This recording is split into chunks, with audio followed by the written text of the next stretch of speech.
কৃষ্ণ, রাধে রাধে কৃষ্ণ।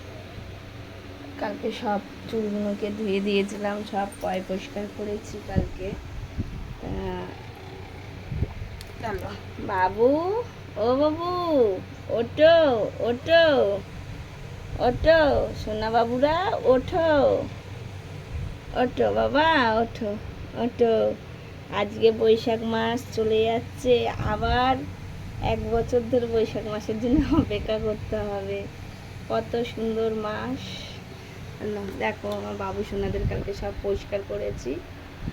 যে মাকে কাপড় পরাইনি, কেননা হচ্ছে এত গরম, আর লেহেঙ্গাটা তো এমনি ভারী, ওর জন্য আর মাকে কাপড় পরাইনি। হচ্ছে থাক, প্রচণ্ড গরম পড়েছে, ওই জন্য আর এখন কাপড় পরাবো না। একটু বর্ষার মৌসুম পড়ুক, তারপরে মাকে আবার কাপড় পরাবো। অতিরিক্ত গরম পড়েছে, আর তার মধ্যে মায়ের লেহেঙ্গাটা অতিরিক্তই ভারী, তার জন্য আর ওপর দিক থেকে একটু অন্যারে আছে, আমি থাক, একটু হলেও তো গায়ে বাতাস লাগছে, কষ্ট হয় জানি, বুঝি।